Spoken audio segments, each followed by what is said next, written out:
Hello everybody, I'm John. This is the Midnight Paint and Body YouTube channel. Hey, on this video, we are going to be doing an aluminum hood repair and some paint repair on this Dodge Durango.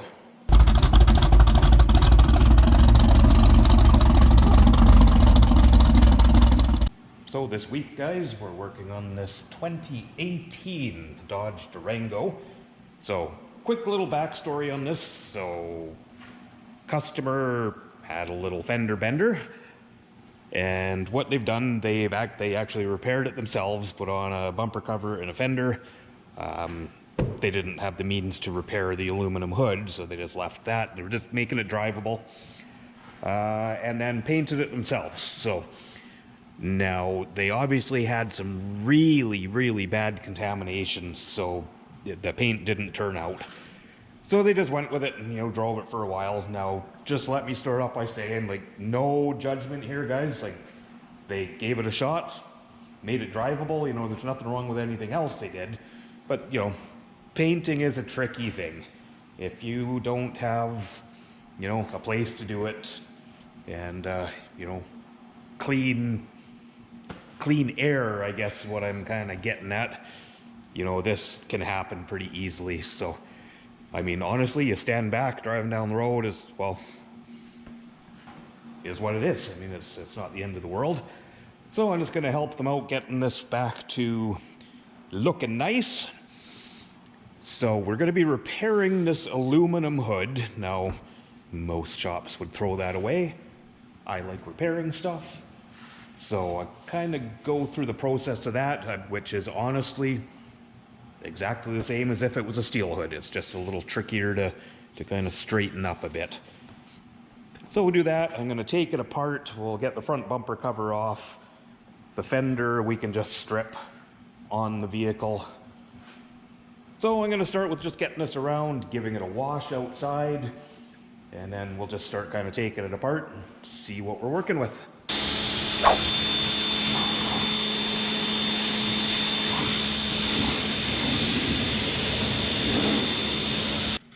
We got her torn down a little bit. Front bumper cover assembly is off. We'll come back to that. I figured we'll start with the hood.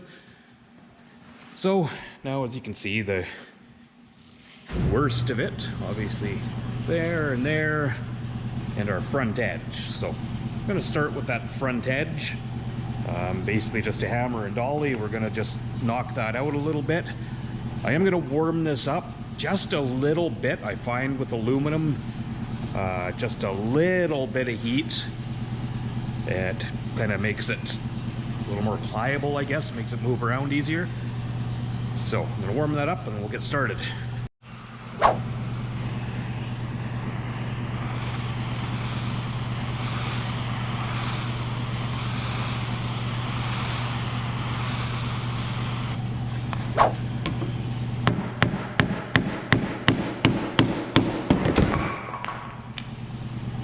Well, we need to prop that up a little better.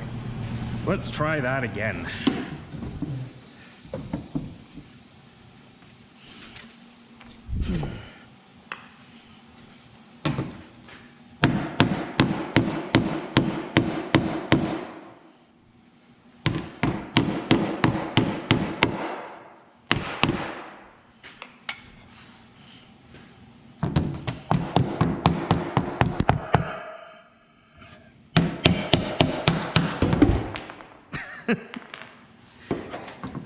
Is that insanity when you keep doing the same thing over and over, expecting a different result?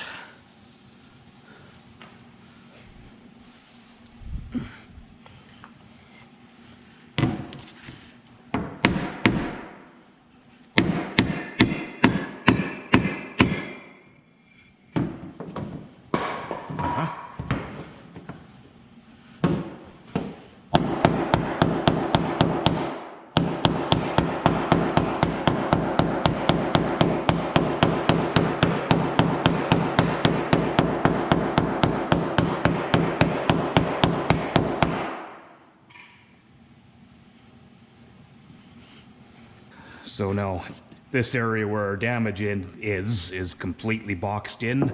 we don't have any good access anywhere.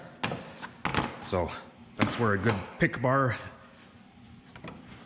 is always a very useful tool in this trade. I've probably had this guy for 30 some years, and it's probably one of the most used tools in my toolbox.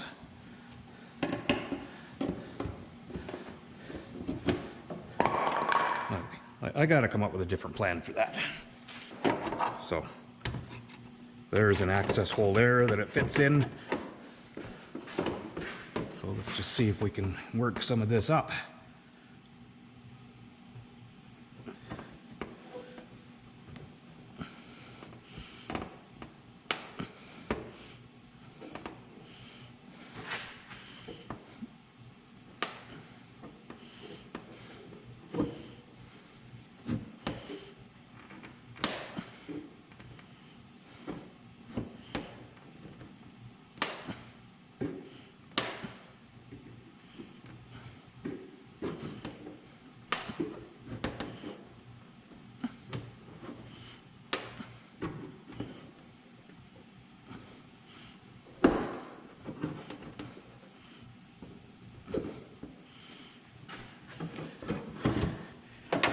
Anytime you're trying to work metal around, guys, don't just try and, get right in the middle of it and push everything out all at once. You gotta work your way around.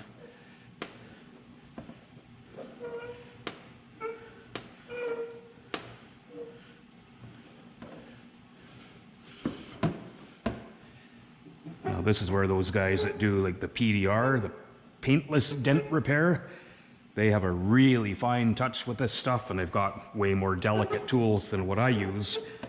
And it's a whole different ball game. Now, it's definitely got its place if you're working on a brand new car with a dent and you're wanting to save your factory paint. Then that PDR is pretty good. I know a lot of guys see my videos and say, "Whoa, why didn't you just glue pull the dent?"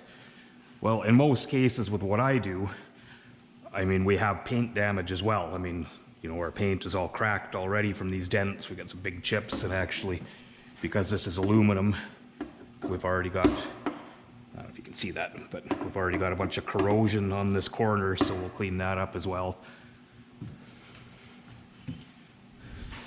But you can already see this spot's coming up good. I'm gonna get that area a little more.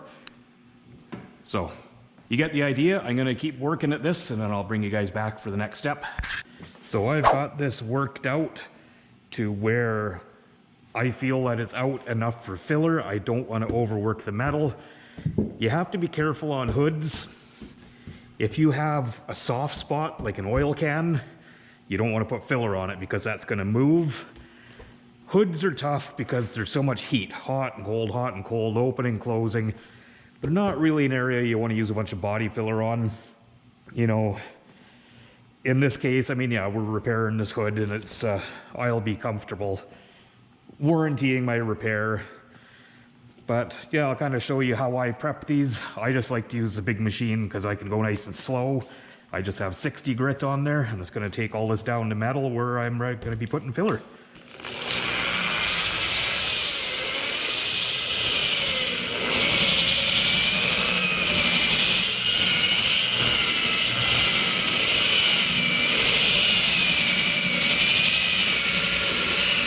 Alright, so here is our hood ready for body filler. So now you can see the way I've sanded everything back. So our filler is going to be within this area. Personally, I've gone over this in my videos. Everyone is different, but I never ever put body filler onto paint. That is where you're going to get that ring eventually show up with the heating and cooling and just time. So your repair will kind of halo over time if your filler is on the paint. Some guys might disagree. Well, I know some guys will disagree with that, and that's fine. We all do things our own way, but this is the way I do it. This is the way that works for me. Now, the other thing, there is guys on the internet that will fight tooth and nail that you can't put body filler over bare metal. You have to epoxy prime it first. Read the can, guys. Like, This stuff is designed by scientists or chemical experts, whatever they are. Now, I've been doing this 35 years. I'm not saying that makes me any better than anyone else, but it does mean I've got experience and I've seen a lot of things. I have never seen metal rust because of body filler. That's what guys will say. Well, a body filler's got this and that in it that's going to cause corrosion on the metal. I have never ever seen that. So read you can, as long as your filler you're using is a direct to metal product, which I've never seen one that isn't. That's what it's designed for. Your filler goes direct to metal. I'm going to show you real quick here what I use.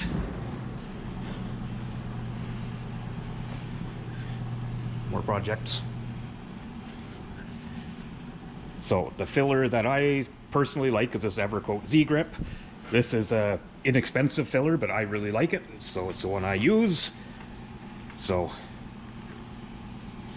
I know you probably won't be able to read this on camera, but here I put my glasses on. So Z-Grip is designed to provide maximum adhesion to galvanized steel, aluminum, SMC, E-coat, and bare steel.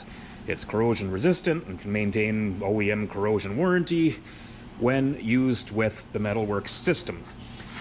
So, does that say anywhere that it needs to go over epoxy primer? No. So, I go off of what the manufacturers say. So, I'm going to mix up a little body filler, get some on that hood, and then we'll move on to the next thing. There's our filler on the hood, so while that cures, I'm going to move on to this fender and see what we're working with. I don't know if this was a new fender or used fender, or kind of what's going on underneath, so let's get into that a little bit, and then I'll show you this when we get back to it. I know that looks like a lot of filler. I tend to fill heavy and take a lot off because I like to try and do it in one coat. Once you start having to recoat your filler, you start chasing edges. They don't always blend together as nicely as finishing in one coat. So I'll show you that when we get back to that.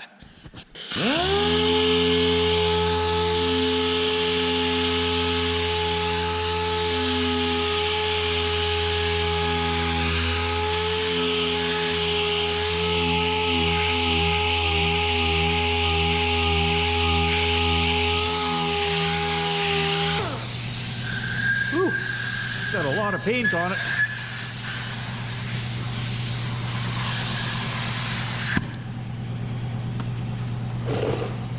So I think we're going to be okay just to sand this down really good. You can see how bad those fish eyes are in there, so there was really bad contamination. But I think if we sand this all down, I'm using 120 grit. I'll sand it all smooth and then we'll prime it with the hood, block it out again. I think we'll be just fine. So our filler on our hood is nice and cured up. I like to hit it before it's too long while it's still a little bit soft. So what I'm using is just an 8-inch orbital with 60 grit. And we're just gonna nice and flat start working this down.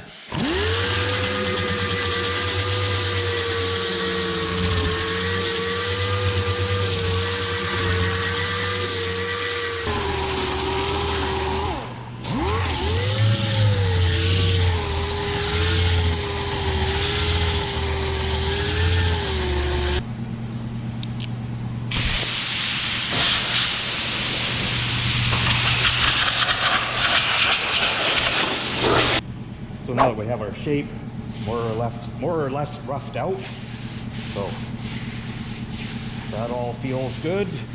Got a little bit of a low spot there, so I'm gonna put just a little bit of putty over this area, and then we'll finish this off with a block.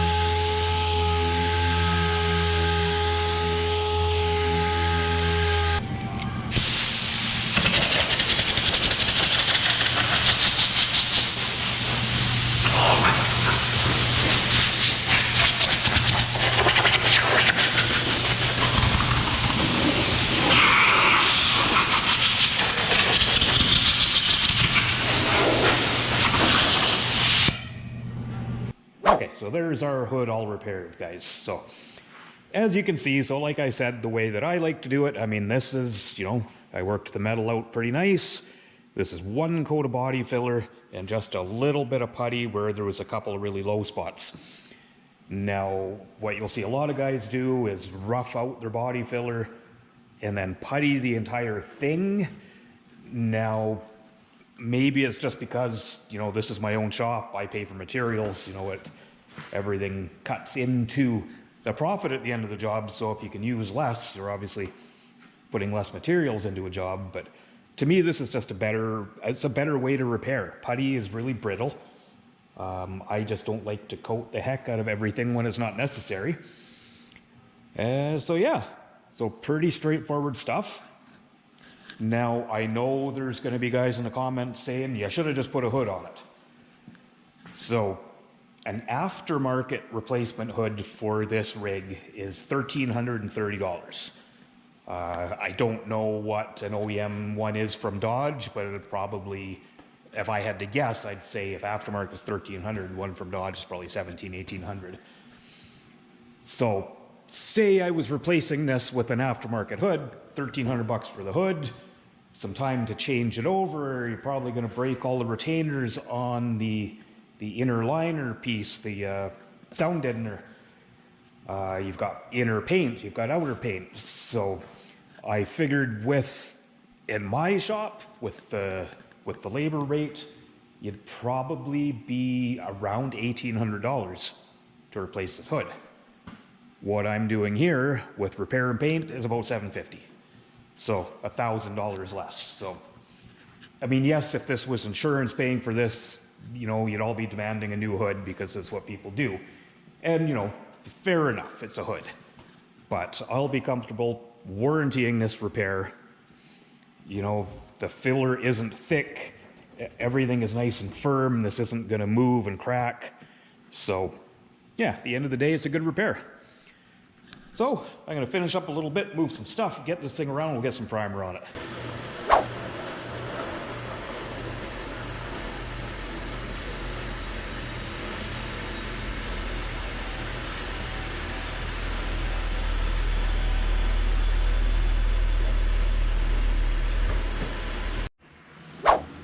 So we're getting some primer on the body here, so that's a coat of epoxy primer just over the bare metal and over the repair.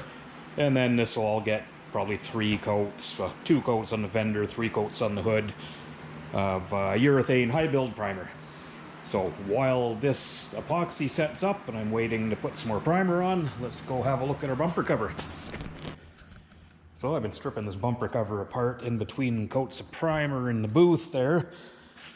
So I am hoping that I can just get away with sanding this all smooth and prime and paint. Because yeah, this reacted really badly to something. But it's going to be a bit of a tough one because there's just so much paint on here. So these are the retainers for the park assist sensors.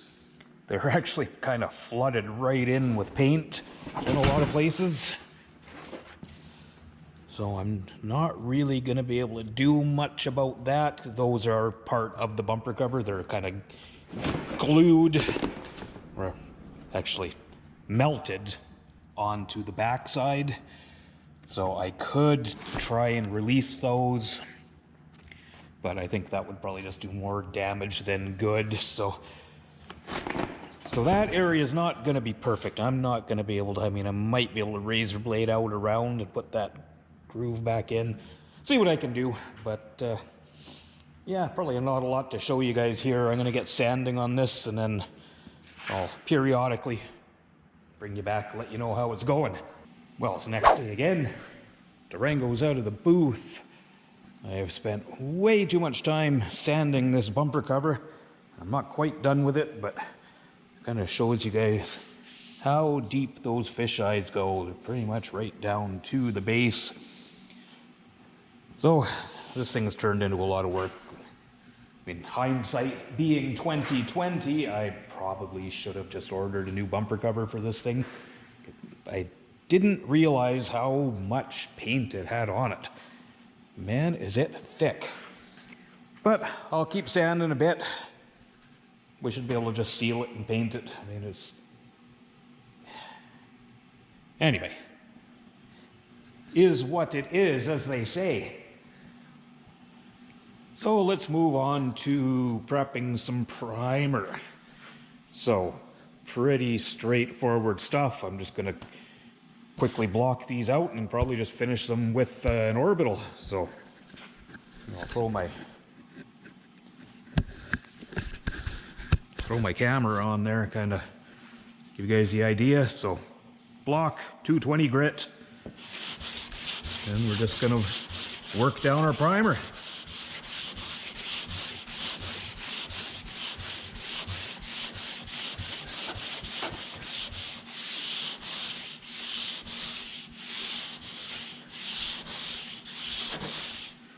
So now you can kind of see right away how that, hopefully you can see, depending on my camera angle, how that brings out our highs and lows in the primer. But, you know, it's definitely not as bad as it looks. It already feels okay. It's just got to be blocked down until we, basically we're taking these high spots down until we don't see these low spots anymore. So.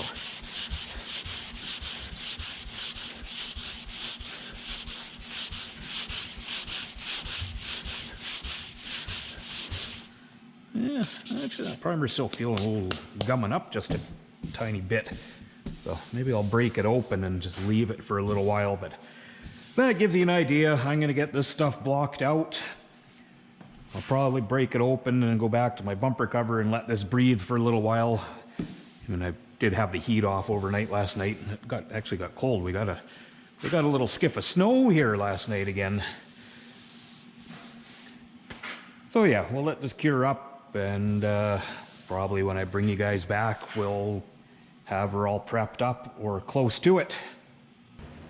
Well, I've got the Durango all masked up, ready to paint. So, give you guys a quick rundown of what we're doing. So, obviously our fender that need to be repainted, or damaged hood. So, the way I've prepped this is kind of for blends. So, my paint will go right across the hood pretty much to this body line, and that's where I'll kind of stop my paint. And then the clear coat will just go over this edge, so that's going to maintain our factory color match to this fender. And the same thing over here, I decided just to blend the door just to be safe. So same idea, you know, we just paint the fender, whatever kind of blows over onto the door stays there, then we clear coat the whole thing. And that gives us that perfect color match to the door, rather than butting right up to it and taking a chance with the color. So we've also got this little fender flare piece, or fender trim, whatever you want to call it. It had been painted, but the paint just basically flaked right off. This is actually a textured, considered a non-paintable piece. These would have the smooth pieces on these cars. So, as you can see, this is a smooth, this would be a paint to match plastic piece from the factory. Typically these ones that are the black texture are meant to be left a black texture. So I do have the sand, and I'm going to give this some plastic primer and a coat of sealers, so it should be okay. The paint should stick. It definitely didn't stick for the last guy. It all just came off with the blowgun, so is what it is. And then our bumper cover. So this is just going to get a good coat of urethane sealer and then paint. So I'm going to go ahead and get some plastic primer and some sealer, and then I'll be ready to start painting. Maybe I'll bring you guys back just periodic check-ins as I get it painted. So here's something I've showed you guys before on these kind of jobs. So our color on this particular car, code PAU, and turns out there are 5 variants on it. So it's not always just as simple as getting a paint code mixed in color. You know, there's a million of these cars get made. They're not all the same color from the factory. Well, they're the same color, but they can be different shades. So that's where we get these different color variants. And that's where, as a painter, you need to have a bit of an eye for it to be able to pick the right one. So, kind of right off, I am liking this one, which is lighter. So you can see we have a bluer, redder, yellower, lighter, yellow, darker, lighter, I don't know, I guess that would be the standard. So there's the standard there. You probably can't really pick that up in the camera, but that is the one that I like for it. So that one's too red, that one's too yellow, that one is too bright. So in this case, that's the one we're going with. Well, I'm all done spraying. Still kind of clearing out in there, so still obviously very fresh. But we'll come back tomorrow and I'll show you guys how she turned out. Morning everyone, it is the next day. So our Durango has sat overnight. So turned out pretty good. So if you watch my videos, then you'll know that, you know, homemade paint booth, I always get a few dust nibs. So this is going to need a little bit of sanding and polishing. So there's that. And then the part you don't usually show people is that I actually got a big run in the middle of the driver's door. Like some kind of amateur painted this. So anyway, I'm going to do a little sand and polish on this thing. I actually kind of like to do it with the car masked up like this. It just keeps all the polish spatter down, because polishing, it kind of makes a heck of a mess. And the polish I use, if I just use the number 1, it's fine in here. It's not full of contaminants that'll mess up my paint. I just can't use the finishing polishes in my paint booth or really in my shop at all. I try to avoid. So I'm gonna get to work on this for a bit, and I'll bring you guys back once we get her back together. We'll do one last walk around and have a good look at it.